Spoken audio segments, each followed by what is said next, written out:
Now question number 14, it says, let the set P equals 2, 3, 4 up to 25.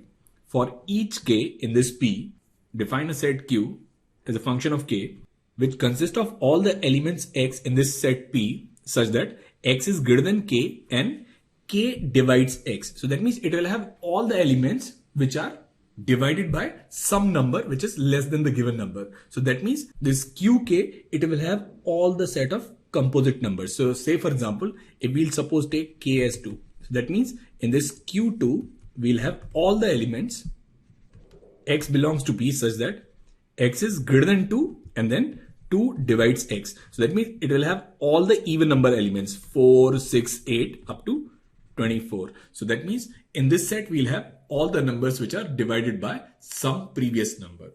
Then the number of elements in this set, which is P minus this set Q over all the values of K from 2 to 25. So from the set P, we'll need to leave all those elements which are composite numbers. Then we are left with prime numbers. So this P minus union QK is nothing but it's a set of prime numbers in set P. So in set P, what are the prime numbers? So prime numbers are 2, 3, 5, 7, 11, 13, 17, 19, 23. So it'll be 9 such numbers. So number of elements in this set is simply 9.